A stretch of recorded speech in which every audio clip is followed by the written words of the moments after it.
My name is Diane Padula, and I'm the Director of Regulatory Affairs in the Government Relations Office here in practice. In this video, we continue our discussion on how to participate in the Physician Quality Reporting System with a more in-depth look at how to complete and submit an eligible claims form. If you missed Part 1, the Introduction to the Physician Quality Reporting System, it is available online at apapracticecentral.org.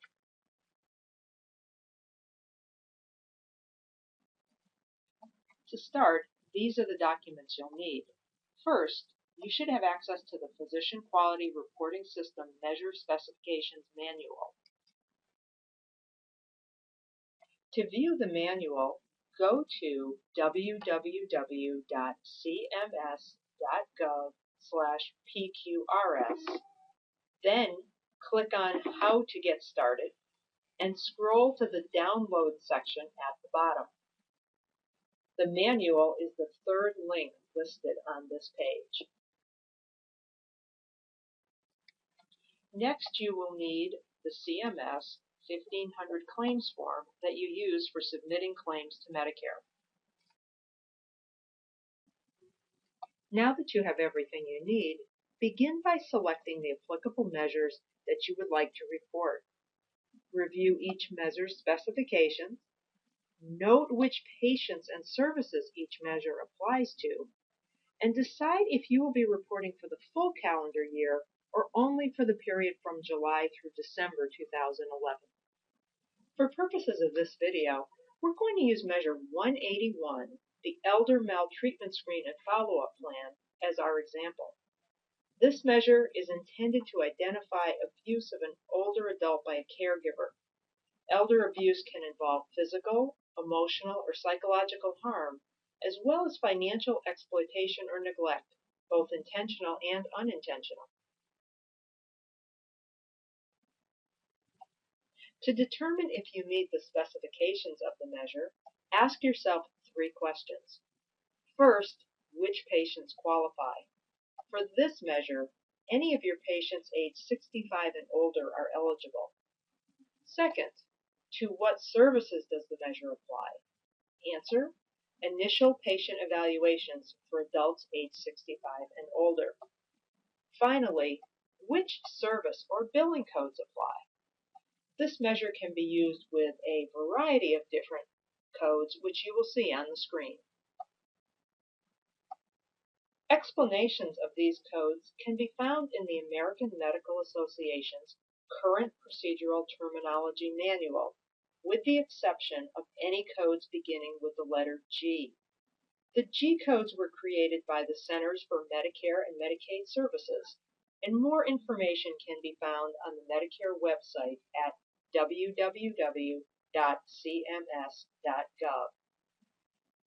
Typically, most of the billing codes for this measure are used only once, but for services under codes 96116, 97803, and G0270, the measure is reported each time that the code is submitted.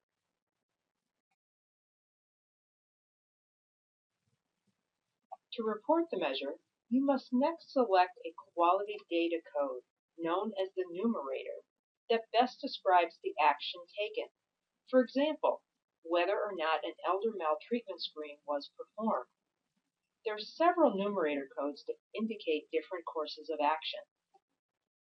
G8534 is the documentation of an elder maltreatment screen and follow-up plan.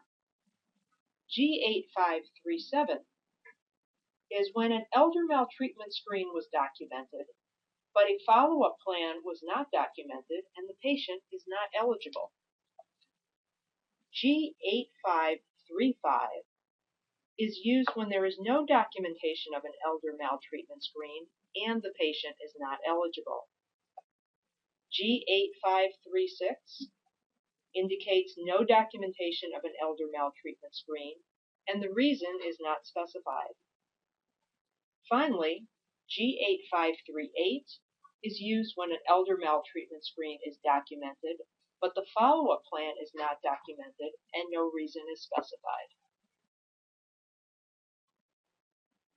Once you've determined the numerator, you're now ready to report. Using the same CMS 1500 claims form used to report the service, first list the billing code, then use the line directly below to report the measure. When reporting the measure, list the same date and place of service used for the billing code. In the section for the billing code, list the numerator code that matches the action taken. Then in the charges section, list 0.00. However, if your software program will not accept this, you may list 0.01.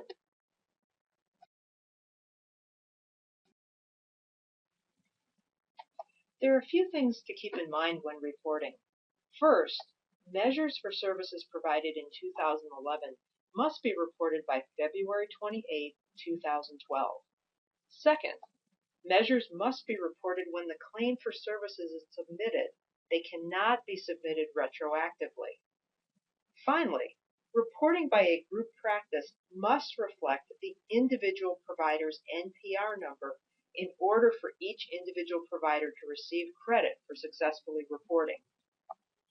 Reporting in the Physician Quality Reporting System has many advantages, including a 1% bonus payment on all 2011 Medicare charges for successful reporting, a feedback report from CMS on your individual participation and the amounts earned through PQRS, and an indication in Medicare's physician locator system that you participate in PQRS.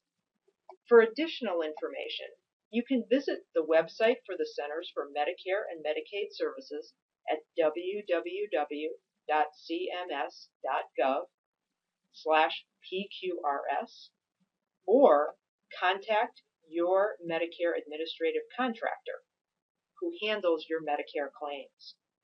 If you have any additional questions about the system, you may also contact the Government Relations Department at 202-336-5889.